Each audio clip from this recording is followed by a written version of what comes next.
Hey, how you doing? This is RJ. Today I'm going to talk about something that I haven't talked about in a while, and that would be comicsgate. Now, I know that some of you might not completely agree with comicsgate, but whether you agree with it or not, I think it's important. And today I want to talk about what exactly it is. Because, well, there may be some of you out there who don't even know what comicsgate is. And really, I can't give you a standard definition of what it is, because it encompasses so many people and so many things. I can give you a definition of what the people on the other side think it is. That is to say, anti-comicsgate people. They think that comicsgate is a hate movement. It is a movement that is trying to roll back the quote-unquote progress that they have made within the comic industry to bring about a whole bunch of diversity and inclusion. And so in their minds, they think it's a movement that is trying to grasp at any straws to say anything that they can think of in order to promote misogyny, racism, all these other kinds of isms and phobes that you can think of. That's what people on the anti-comicsgate side see comicsgate as being. But the problem with defining what comicsgate is in itself is the fact that there are just so many different kinds of people there. There are so many kinds of people from different places and with different ideas. Some people on the comicsgate side think that comicsgate is supposed to be just an economic movement. It's all about the customer. Some think that it is a political movement. Some think that it is a purely conservative political movement. Some people think that comicsgate has leaders. Others fervently deny that comicsgate has leaders or that it needs leaders at all. So if you say anything about comicsgate, you're going to get a whole bunch of people that identify as comicsgate saying, yes, I agree with this, and a whole bunch of people who say at the same time, yes, I'm comicsgate, but no, I disagree with what you're saying. So I want to try today to whittle down exactly what is the core of comicsgate. And so not define it as I hope it to be or just what I think it to be, but what it actually is. And what is the core essential element that all of those people who call themselves comicsgate share. And I'm going to do it in my usual, very roundabout way in having a discussion about comics and heroes and things like that. So to begin with, the reason why I started thinking about this was because of my comment section. And typically for my videos now, I get like 7,000 views on average. Some are much higher and some are much lower, but on average, that's what I get. And that's spectacular for me. I can remember when I got 300 per video. Heck, I can remember when I got 20 per video and I thought that was a lot. But I have a lot of people listening to my videos now, and I try to read all of the comments. Sometimes I do fall behind a little bit, but I try to read all of the comments. And usually there are people who agree with me, and there are people who disagree with me. Now, the people who disagree with me can be broken down into two categories. You have the people who say, I disagree with you, but, and then they give me some reasons why they disagree with what I'm saying. Now, for these type of people, I'm glad that they're here. I am open to my ideas being challenged all the time because, well, I'm not right all the time. Most certainly, I'm not right all of the time. And challenging me and my ideas, it allows me to think, it allows me to consider other options. But there is a second kind of person that comes and leaves comments. And that other kind of person is the person who doesn't offer any real, reasonable argument at all. Their typical comment would go something like this. LOL, you're so stupid. You don't have any clue what you're talking about.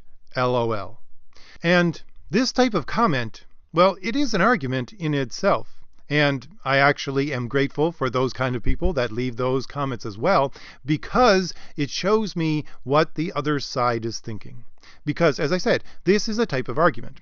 This is a sophistic kind of argument. A sophist would make this kind of argument. Someone who is trying to convince you of their idea by using arguments that quite specifically bend logic. And the kind of bending of logic that they do here, well, this is a logical fallacy. They're using an ad hominem attack. And an ad hominem attack is when you ridicule someone instead of actually arguing against their points. And an ad hominem attack is a logical fallacy that belongs to a larger group of logical fallacies called genetic fallacies. And a genetic fallacy is when someone says, well, this is a low-born person, don't listen to them. And a genetic fallacy is also part of a much larger group of fallacies called red herrings, and it's trying to distract people from what the argument actually says. And just to go further, a red herring is an informal fallacy that's sandwiched usually right in between an appeal to emotion and a straw man. So this is the kind of argument that they're making. So if you look at it that way, there is a very precise reason why they're making this kind of argument. First of all, they're using a red herring. They're saying, hey, everybody, the person who made this argument and the person who is listening to this argument, look, I'm trying to distract you so you don't think about the argument itself. I'm throwing out a red herring. Number two, I am using a genetic fallacy. So I'm talking to all the people who are listening to this argument and saying, nobody listened to this person. They have no clue what they're saying. Listen to me and don't engage your own rational mind to look at the points that this person is giving out. And three, it is an ad hominem attack to try to get the person who is making the argument to shut up so they don't make this kind of argument again.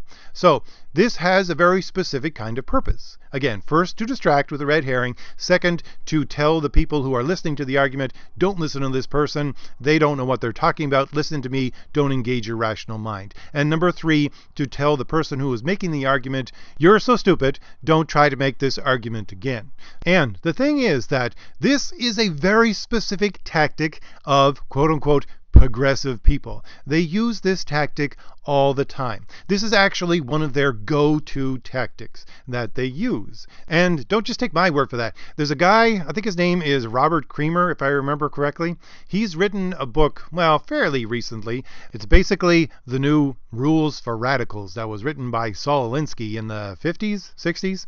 But instead of being like Saul Alinsky and being a declared communist and writing it for communists in the United States, you have this person, he's a declared liberal, writing it for liberals in the United States. And that's what he calls himself. That's not what I call him. And he talks about himself as being progressive and talking to people who are, as he claims, progressive. And this is their new handbook that they use to attack people. And what he says that people on the quote-unquote progressive side need to do when they argue is that they need to understand that when they make an argument, their point is not to convince conservative people of their point. I'll try to throw something up in the background to show you what I'm talking about with this guy. He says that, no, don't try to convince them of anything when you argue with them. When you argue with anybody who's opposed to you, don't try to convince them, especially a conservative. What you're supposed to do with your argument is to demoralize them. And when you demoralize them, you make them feel isolated and alone. You put them in an echo chamber of our quote-unquote progressive ideas. You make them feel like they're isolated and alone. And so in demoralizing them, you make them feel like they have no basis whatsoever on which to stand, and they have no allies whatsoever which they can surround themselves with. And this is the exact point of this type of argument. And this is the exact thing that has been going on within the culture at large, within not just North America, but all Western culture over the last at least 20 years, at least. I personally would say 50 years bare minimum. But within the comic industry, it has been going on for the last 20 years. This is exactly what has happened within the comic industry if you look at the recent history of what is going on. If you look at the late 90s, early 2000s, you had these message boards, and these quote-unquote progressive people started to become moderators of these comic message boards and appoint like-minded people to be moderators. And what they did was they shut down discussion for the people who were looking to talk about comics. Anybody who talked about anything that wasn't part of their quote-unquote progressive agenda was first told to shut up and then simply kicked out of these forums. And that would be the first step.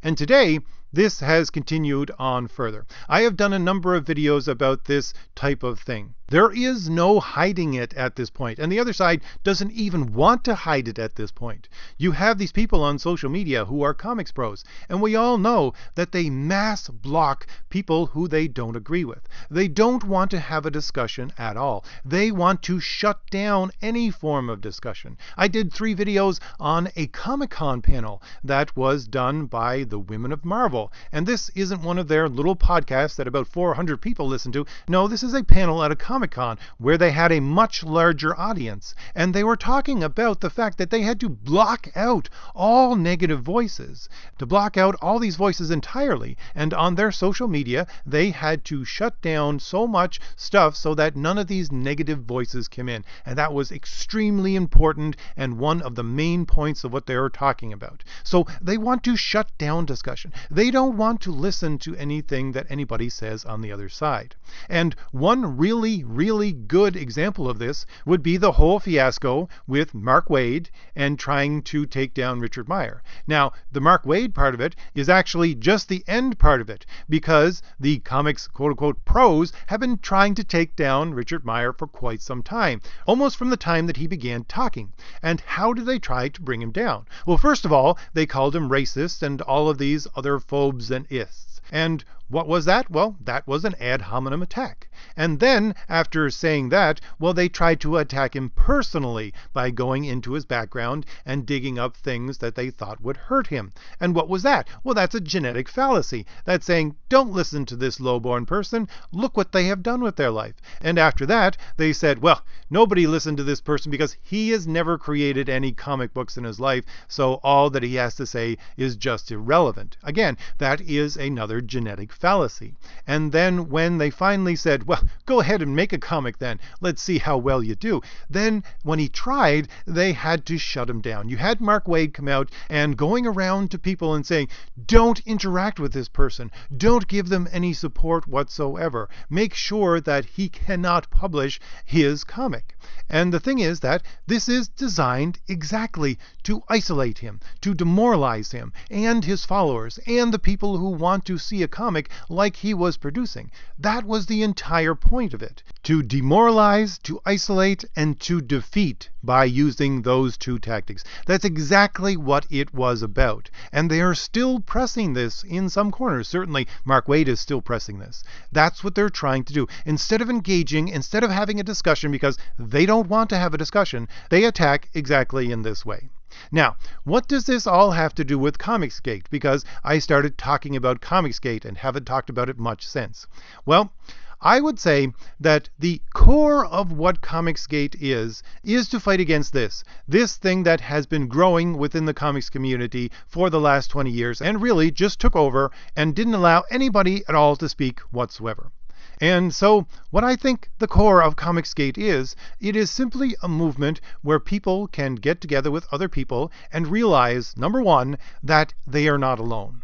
That you are not isolated. This is exactly why you can have so many people with so many different kinds of backgrounds, with so many different kinds of ideas, because they simply want to get together and realize that, no, I'm not isolated and alone. I can see this in my comments as well, because you have people, almost every video I get at least one person saying, wow, I thought I was the only one who thought that. I'm glad someone else sees that as well. And that's a common type of comment that I get, because you have these people who have felt isolated and alone for so long, and they're realizing now that no, that was not actually true. There are plenty of people out there who think the way that I do. Now, you may have people in comicsgate who completely disagree about everything else, but they'll agree with the fact that, hey, at the very least, we have a place where we can speak. We have a place where we can voice our concerns. We have a place where we can see that we have people around us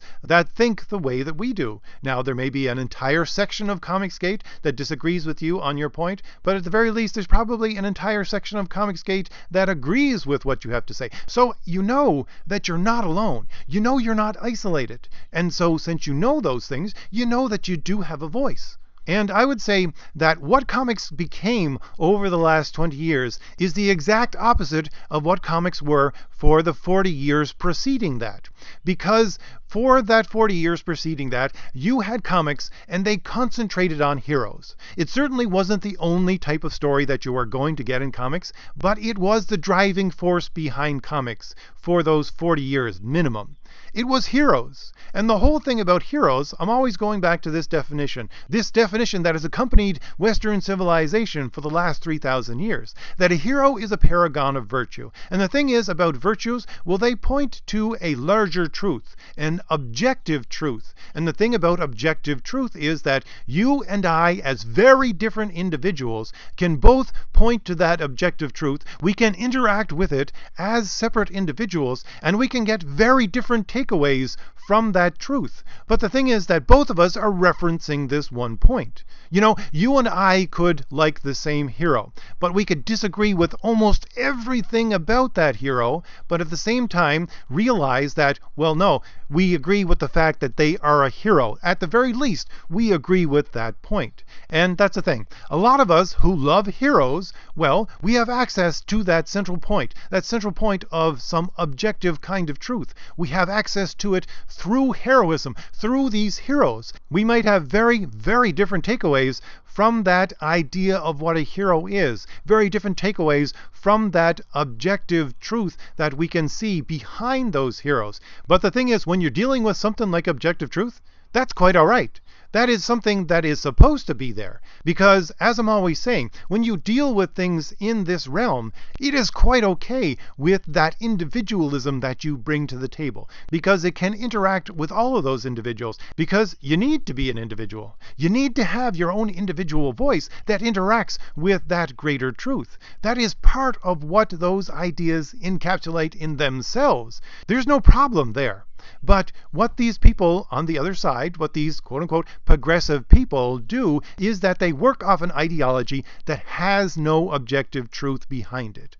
And because it has no objective truth behind it, the only other way that they can get people to do anything is to say, no, there is no objective truth at all, but we're going to assume that this thing is true. It isn't really true, but we all agree on it, and since we all agree on it, we'll just call it true for now. It'll change later, because everything's always changing, but we all agree that this is true for now, and that's going to be our goal, so we'll get people to move in that direction. That's the only way they can get people to do things. But the thing is that when that is your definition of what true is, if anybody has an idea that objects to what the crowd thinks of as true, well then you're working against them. And if you're working against them, they have to shut you up, because you're opposed to them. Because, of course, this is how they get people to do things, to agree that this is what we call true for now. And if you don't agree with that, well, then you're opposed to them. If you're opposed to them, you're trying to stop them from getting things done. And so they need to shut you up. They need to make sure that you and your individuality don't mess up the works. And so what they do, again, is to demoralize you and to isolate you and defeat you by doing that. That's exactly what they need to do, and what they have been doing for quite some time now. And, as I said, that's why I believe that comicsgate exists. Because at its core, it is a movement where people can get together and realize that they're not alone. And realize that they don't have to be demoralized. Where people can get together and realize that, yes, I have a voice. I have something to say. Now, it may be completely different from what a whole bunch of other people within comicsgate have to say, but at the very least I can say it. And I know there are some people out there who agree with me. And that is something that has not been around in comics for quite some time now. You have people who are now reading comics who have probably been reading them for 10 to 15 years and have never experienced the openness that actually used to be there in comics. And I am firmly of the belief that that openness, that great connection with the individual comes to you and me and to everyone else through that traditional idea of hero. So, if I've given you anything new to think about, hit like. Hit the shield in the lower right-hand corner of your screen to subscribe, and leave me a comment. Agree or disagree or anything in between. Go right ahead and leave plenty of comments. All right. I'll see you later. Bye.